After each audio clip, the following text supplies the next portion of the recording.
Sometime today, you're going to pick up a small rectangle of glass.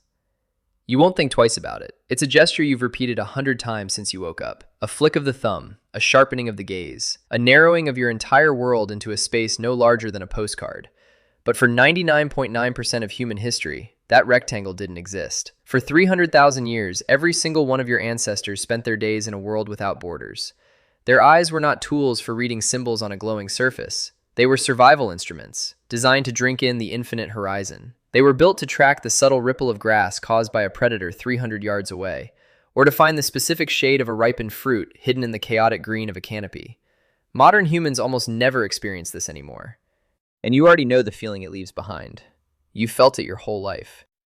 The dull, dry ache behind your sockets by 4 in the afternoon, the strange, tight pressure in your chest that you've started calling just being stressed, the way your focus feels fragmented, like a mirror that's been shattered into 1,000 tiny notifications.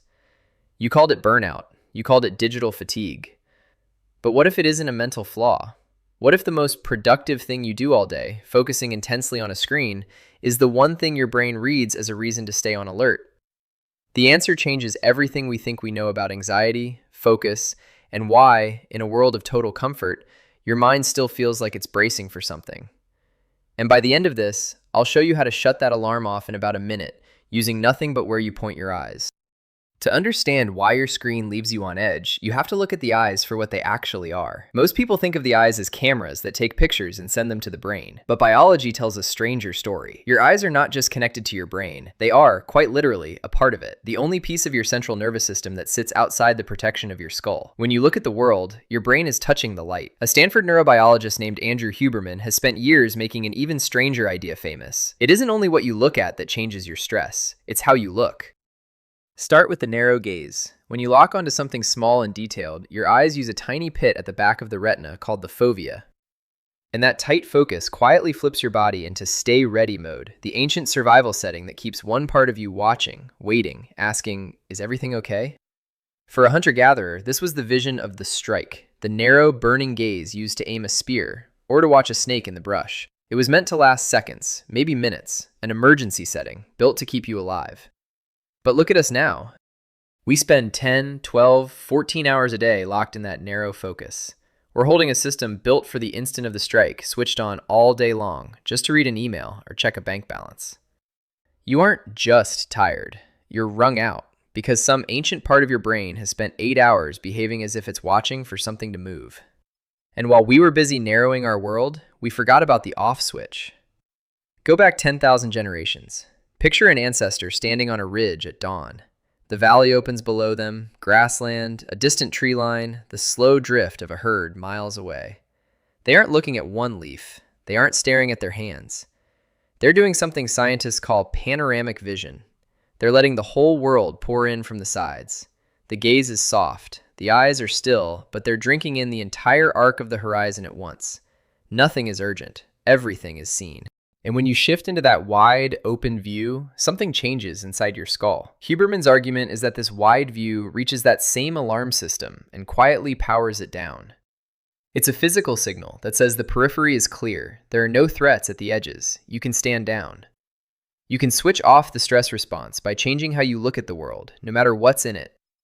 This wasn't just a way of looking, it was a way of being. Out on the open land, the soft, wide gaze was the human default. You were resting, even while you were looking. The narrow stare was the exception, saved for the strike. We've taken the exception and made it our entire day. We've traded that peace for a prison of pixels, and the cost isn't only mental, it's reshaping our bodies in real time. Start with something you felt 1,000 times, that dry, burning ache behind your eyes by the end of the day. It isn't random. When you lock onto a screen, your brain gets so absorbed in the task that it quietly forgets to blink. Your blink rate collapses, from around 15 or 20 times a minute down to as few as 5. 2/3 of them gone. And every blink is what paints a fresh layer of tears across your eye. So the ache you feel at 4 in the afternoon isn't the dry air in the room. It's the residue of a stare so intense that your body stopped taking care of itself. You were concentrating so hard, you forgot to keep your own eyes wet. And it runs deeper than the surface. In 2016, the Brian Holden Vision Institute released a projection that should have stopped the world in its tracks. By the year 2050, half of the entire human population, nearly 5 billion people, will be myopic. Nearsighted. We are literally losing the ability to see into the distance because we've collectively stopped looking at it. In children who grow up indoors, buried in near work, the eyeball itself slowly stretches longer, locking everything past arm's reach into a soft, permanent blur. The horizon, it turns out, was keeping our eyes in shape. But here is the part that almost nobody realizes. Your brain hasn't forgotten the original program. It's still there, buried under layers of artificial light and blue glass. And you can switch it back on demand.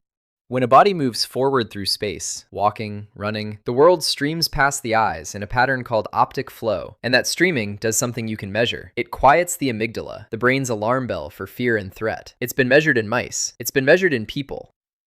And you can feel it yourself. The moment you stop scrolling, stand up, and just start walking, the world begins to slide past you again, and something inside you loosens. That's the alarm, turning itself down. This is the exact opposite of a screen. A screen is a single point, fixed in space, that never flows anywhere. It stays 6 inches from your face, frozen, holding your eyes in the one grip they were never meant to hold for long. The anxiety you feel today isn't a sign that you're failing at life. It isn't a glitch in your personality. It's a protest. It's your ancient biology asking for the horizon. Every time you feel that wave of afternoon panic, that sudden urge to close your eyes and put your head on the desk, that isn't weakness. It's your brain trying to force a reset on a system that has been narrow for far too long. We thought we were being efficient. We thought we were conquering information. We had no idea we were switching off our own calm. So think about the trade we made.